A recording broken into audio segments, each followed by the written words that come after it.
Nehemiah chapter 9 is an incredible chapter in the Bible. It's a summary of the nation of Israel. It tells the story of God taking one man, Abram, growing him into a mighty nation, giving him a land, and of the deliverances that God gave, the provision that God made for them. It also tells the sad story of the nation's rebellion and the cycle that you see as you study the nation of Israel. It goes like this: God blesses them incredibly in some way, and they rebel against him. They take his gifts for granted. They worship false gods. So God removes his hand of protection from them for a time, allows foreign armies to come and to vex them, the Bible says, to bring devastation to them. And then when they get to the low point, they cry out to God, and he intervenes, and he sends saviors. When they returned and cried unto thee, thou heardest them from heaven, and many times didst thou deliver them according to thy mercies. And it continues to tell of this cycle. And God would deliver them, and then he would bless them, and then they'd turn around, they'd do it again. And so he says, yet many times, verse 30, didst thou forbear them, and testified against them by the spirit of in thy prophets, yet they would not give ear. Therefore gavest thou them into the hand of the people of the lands. Nevertheless, for thy great mercy's sake, thou didst not utterly consume them nor forsake them, for thou art a gracious and merciful God. Isn't that magnificent?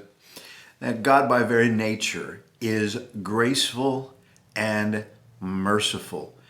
God gives gifts that we don't deserve, and God shows mercy, and God is compassionate, and he puts up with his people. He puts up with mankind longer than he should have to.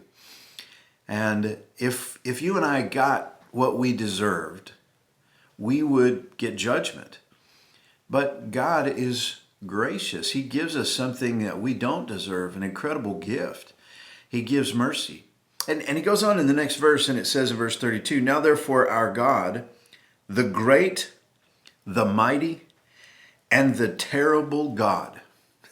What a way of describing God. He is great, he is mighty, he is all-powerful, and he's terrible. Now, what does that mean? Well, it means that he is to be feared. He is to be dreaded. To stand before God unshielded and unprotected would be your demise. He is too pure to look upon sin and to allow sin into his presence. And you remember when Isaiah in chapter 6 had the opportunity to see God. He says, I saw the Lord high and lifted up. And he said, woe is me, for I am undone. I am a man of unclean lips, and I live amongst the people of unclean lips. This is the great and terrible God who created the entire universe with simply a word. And so it says, the great and the mighty and the terrible God, who keepest covenant and mercy. You got to remember that God made a promise to Abram. He continued that promise through his son Isaac. Then he continued that promise through Jacob and on to the children of Israel. And so God made this covenant with the nation of Israel. He doesn't have that covenant with other nations of the world. He made that covenant with Israel. And that's the reason that he didn't utterly destroy them, because there was nothing in them that made them worthy of being protected or provided for. It's all about God's grace and God's mercy and his covenant.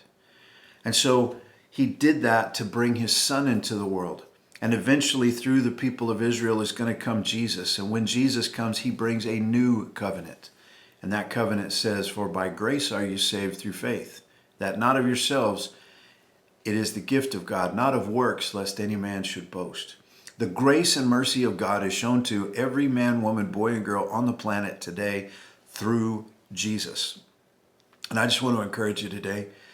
I hope that you are in a covenant relationship with the great, mighty, and terrible God through his son, Jesus Christ. Because if you are, then he's going to show you his grace and his mercy. God bless you. Have a great day.